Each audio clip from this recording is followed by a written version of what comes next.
Olá, estamos aqui hoje para que eu venha fazer uma análise do filme O Especialista com Sylvester Stallone e Oliver Stone. Esse filme, que foi lançado em 28 de outubro de 1994, tem 1 hora e 50 minutos de duração e foi distribuído aqui no Brasil pela Warner Bros, né? Esse filme é um filme de ação, puramente ação. Tem uma mistura de suspense, tem um pouco de drama, assim, mas nada que venha tirar a sua premissa principal, que seria colocar exatamente a ação acima de tudo. E isso Sylvester Stallone sabe fazer muito bem, juntamente com a lindíssima Sharon Stone. Eu curto o Sylvester Stallone, por isso que eu vou fazer uma análise desse filme. Nossa, mas aí você pode falar, por que você não faz análise de outro filme, um filme diferente, um filme mais conhecido? Não, é bom pegar, porque o Sylvester Stallone, assim como Arnold Schwarzenegger, Jean-Claude Van Damme, Bruce Willis, Chuck Norris, todos esses camaradas fazem sempre a ação pura, e não a ação cheia de que manda você como telespectador ter que ter conhecimento acima do que está sendo pedido. Não, o grau de entendimento do filme ele é básico, o grau de entendimento do filme é fácil, a linguagem predominante é uma linguagem formal, mas é uma linguagem ao mesmo tempo coloquial, porque fala com a gente, fala aquilo que a gente entende, tá? O diretor desse filme é o Luiz Loza, que é o diretor e produtor desse filme. Ele não é muito conhecido porque ele é um diretor fraco, né? Realmente a crítica é sempre maior sobre ele é porque ele é um diretor muito raso, que nunca aprofunda em suas histórias, apenas conduz aquilo que está no papel, tá? E é interessante, só como curiosidade, ele é primo de Mário Vargas Llosa. Quem é esse Vargas Llosa? É aquele peruano ganhador do prêmio Nobel, tá? Aliás, o Luiz Llosa também é um peruano. O Luiz Llosa já então dirigiu o filme Anaconda, um filme bom, né? Também com aquele roteiro bem enxuto, básico, fraco, né? Com boas atuações da Jennifer Lopez, por exemplo, que eu posso citar, e o Ice Cube, que eu não sou muito chegado em Cobra, então acaba que Anaconda para mim é um filme que me marcou de forma contrária em minha infância, tá bom? Dando sequência à análise do filme, o elenco principal desse filme é Sylvester Stallone, que interpreta o personagem Ray Kick, especialista em explosivos, estrategista, ex-forças armadas, ex-agente da CIA. A personagem da Sharon Stone, que é a May Murrow, né? Que é vingativa, sexy, inteligente, estrategista. Igualzinha como ela é já mesmo, né? Ela já em todos os seus filmes, a Sharon Stone tem como característica usar a beleza ao seu favor. Tem também um personagem do James Woods, que é o Ned Trent, que é o policial corrupto, também ex-agente da CIA e ex-forças armadas, porque ele é amigo de Ray, só que ele trai o Ray em uma de suas missões, tá bom? Aliás, durante o filme, a vingança que ele vai querer é exatamente uma vingança contra o Ray, porque o Ray o entregou em uma de suas missões. Já a May Monroe vai querer uma vingança contra o personagem do Thomas Leon, que é interpretado pelo Eric Roberts. Ele é basicamente um assassino e um traficante. O que faz? O Thomas Leon matou os pais da May Monroe, que é a personagem da Sharon Stone. Sharon Stone ainda era uma criança quando isso aconteceu, ficou a vida toda remoendo isso dentro dela, né? E ainda até cumprir a missão de matar o Thomas Leon e matar o Ned Trent e outros mais, ela não parou, né? Tanto que no filme, eu não vou esconder os spoilers aqui, o personagem do Sylvester Stallone, que é o Ray Kick, quando eles terminam de cumprir toda a ação, pergunta para a May Monroe: e aí, tá mais aliviada? Tá melhor? Ela falou: tô não, mas que a vida que segue, né? Mais ou menos isso. Quem corre atrás demais da vingança sempre fica assim, né? E esse filme, como eu falei, ele não quer trazer nenhuma reflexão sobre a questão da vingança, tá? Ou sobre a traição, nada disso. Quer apenas matar o outro só porque o outro fez pisou no seu calo e ponto final, que é o que conduz toda a ação. Tá? Vamos então, através da sinopse, eu já vou pontuando outras questões, tá? Então, o Ray Kick, Sylvester Stallone, é um perito em explosivos que trabalhava para a CIA e se aposentou, indo viver em Miami, Flórida, após o horrível fracasso de uma operação contra um grande traficante de drogas latino-americano, que teve como trágica consequência a morte de uma criança. Ou seja, o Ray Kick mais o Ned Trent, James Woods, ainda no início do filme, o filme começa assim. Eles eram supostamente amigos, né? Porque afinal de contas um trai o outro. Aliás, melhor, o Ned Trent trai o Ray, né? Então quer dizer que ele não era amigo dele, era amigo da onça, né? Então o que acontece? Os dois foram matar, né? Ou prender, melhor, matar. É uma operação para matar o traficante de drogas latino-americano, que lá no filme mostra que acontece na Colômbia. Então eles armam os explosivos, que os dois são especialistas em explosivos, eles armam os explosivos numa ponte aonde passaria esse traficante. Só que quando eles viram que esse traficante estava vindo para passar na ponte, o que rolou? Eles viram que dentro do carro também tinha os filhos do traficante. O Ray, na hora, a sua consciência, na sua ação, né? Porque afinal de contas ninguém quer matar uma criança. Criança não tem ainda essa opção de escolha. Os pais podem ser traficantes, mas elas não devem pagar por essa culpa. Então o que aconteceu? O Ray tenta salvar as crianças, né? Ou seja, tenta desarmar os explosivos, o que dá errado.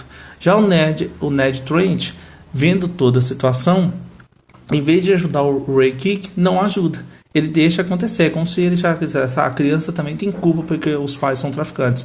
O Ray, então, prende o Ned Trent, entrega ele para a CIA e o Ned Trent perde todos os seus títulos de honraria. Já o Ray Kick vai se aposentar, viver sempre aquela culpa. Nossa, eu fui o culpado porque as crianças morreram, né? O Ray, anos e muitos anos depois, ou seja, o Ray é persuadido a sair da sua aposentadoria quando é obcecada. May Monroe, que é a Sharon Stone, lhe pede para conseguir se vingar de uma poderosa família do crime organizada e chefiada por John Leon e o seu filho Thomas Leon, que alguns anos atrás, quando era jovem, foram os responsáveis pela morte do pai dela. É interessante isso, tá? A partir daí a Sharon Stone se infiltra, namora com o Eric Roberts, né? Como uma maneira de tentar enganar o Eric Roberts, que é o Thomas Leon, né?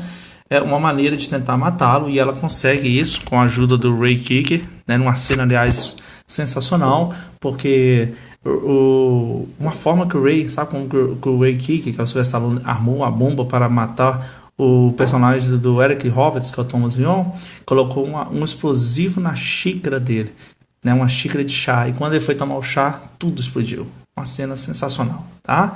Então, assim, ela se infiltra, o Eric Roberts fica totalmente caidinha pela Sharon Stone, aliás, quem é que não fica, né? Ela é muito bela, muito sexy, inteligente, usa isso a favor dela, enquanto que, paralelamente, Ned Trent, James Woods, que é o ex-parceiro de Ray, que após a fracassada operação de se tornou seu inimigo, está na folha de pagamento da família Leon. E é interessante que essa família Leon controla toda a polícia da Flórida, né? Toda a polícia de Miami, e acaba colocando o Ned Trent, mesmo depois de ter sido expulso da CIA e tudo, para trabalhar a favor deles. Ned busca vingança pessoal, por quê? Porque ele perdeu os títulos dele, né, contra o Ray, que gradativamente está executando os capangas de Leon. Aliás, essa execução é uma explosão maior do que a outra, uma morte pior do que a outra. O que eu venho a dizer de forma geral então desse filme? Ele é um bom filme. É aquele filme de ação básico, puro, sensacional, com uma ótima, na minha opinião, uma ótima atuação do Sylvester Stallone, da Sharon Stone e do próprio James Woods, que é um ótimo vilão ali, um ótimo inimigo, né, para ser combatido. Tem um bom empate, né, um bom embate, na verdade, um bom confronto entre o Ray Kick e o Sylvester Stallone, né, em seus personagens, o Ray Kick, que é o Sylvester Stallone, mais o James Woods, né, que é o nosso querido Ned Trent. É um ótimo embate, é o que a gente pode dizer. Tem uma ótima apresentação do Sharon Stone, aliás, afinal de contas, na minha opinião, a Sharon Stone estava vivendo o seu melhor momento da carreira, ela estava emplacando um filme melhor do que o outro, né? Haja vista Nico Acima da Lei, que era contracena com Steve Seagal, depois Instinto Selvagem 1 e 2, tem um Rápida e Imortal, que era contracena com Leonardo DiCaprio e com Russell Crowe, aquele mesmo do Gladiador, e assim por diante, e sempre usando a beleza a seu favor. Tem também aí o ponto negativo que eu posso falar desse filme, é uma direção fraca do Luiz Louza. Acho que ele podia ter aprofundado mais, tanto que ele abordou um tema universal, né? Um tema assim que acontece em qualquer parte do mundo, a traição e ao mesmo tempo a amizade, né? Também por que um amigo trai o outro, né? Que é o caso do Ned mais o Ray. Ele podia ter aprofundado isso, ter dirigido melhor essa questão, né? E é interessante, como curiosidade, o Sylvester Stallone assumiu o papel do Ray Kick depois que o Steve Seagal, aquele rabo de cavalo, né, o mesmo que contracenou com a Sharon Stone e Nico acima da lei, recusou um salário de 9 milhões de dólares para fazer esse papel, né? Bobo foi ele. Aliás, eu não concordo com o Framboesa de Ouro, que deu como a pior atriz para a Sharon Stone. Eu acho que a Sharon Stone contracenou muito bem. É claro que ela não está tão excepcional como ela estava em Instinto Selvagem, mas aqui ela cumpre bem o papel da mocinha vingativa, daquela mulher rancorosa que quer matar o outro simplesmente porque o outro pisou em seu pé, né? E tem também, esse filme também ganhou um Oscar, né, o Framboesa de Ouro, vamos colocar assim, de pior dupla de Sylvester Stallone e Sharon Stone. Eu acho que a química entre os dois realmente ficou abaixo, mas isso não interfere. Como eu disse, ele é um filme de ação com um entendimento básico e fácil para todos bem entender, tá? Fica como curiosidade, John Barry é o compositor desse filme. É uma trilha sonora sensacional, afinal de contas, que pega músicas da década de 80 e 90. Ouça aí, tá no YouTube, é só digitar o alvo O Especialista, já vai aparecer de cara no Google. O John Barry, ele então compôs essas músicas, né? Ou seja, né, ele compôs essas músicas. Outros filmes de sucesso que ele compôs foi Madagascar 1 e Madagascar 2 e Dança com os Lobos. Tem também um produtor desse filme, que é o Jerry Weintraub, que já fez outros grandes sucessos, que é o Tarzan, 12 Homens e um Segredo, 13 Homens e um Segredo e Karate Kid, né, que temos o Jack Chan aí como principal. Como dicas de filme, para aprimorar mais e gostar mais ainda, e se apaixonar mais ainda pelo talento do Sylvester Stallone, fica aí, Falcão, Campeão dos Campeões. Já vi esse filme milhões de vezes. Quem não viu ainda, basta ver, tá? Porque Falcão, Campeão dos Campeões já passou trilhões de vezes na sessão da tarde na Globo, né? Tem os Mercenários 2, nem preciso dizer, é um filmaço. Demolidor, em alto nível, Wesley Snipes e Stallone. E o Rambo, Programado para Matar. Rambo, é um clássico de ação do cinema.